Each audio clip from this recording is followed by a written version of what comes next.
আজকাল অসুস্থ হওয়ার জন্য কোনো বয়স দরকার হয় না, কারণ আমাদের লাইফস্টাইল।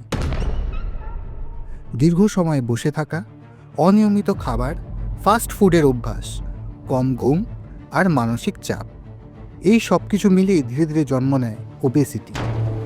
আর ওবেসিটি শুধু ওজন বাড়া নয়, এটা ডেকে আনে diabetes, high blood pressure, heart disease, stroke, যেগুলোকে আমরা বলি লাইফস্টাইল ডিজিজেস। ভয়ঙ্কর ব্যাপার হলো এই রোগগুলো অনেক সময় নীরবে শরীরের ভেতরে বাড়তে থাকে। কিন্তু সুখবরও আছে।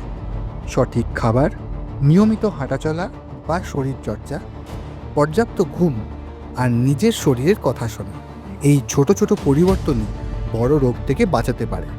মনে রাখবেন, ওষুধ নয়, লাইফস্টাইল বদলান। আজ একটু সচেতন হলেই আগামীকাল সুস্থ থাকা সম্ভব।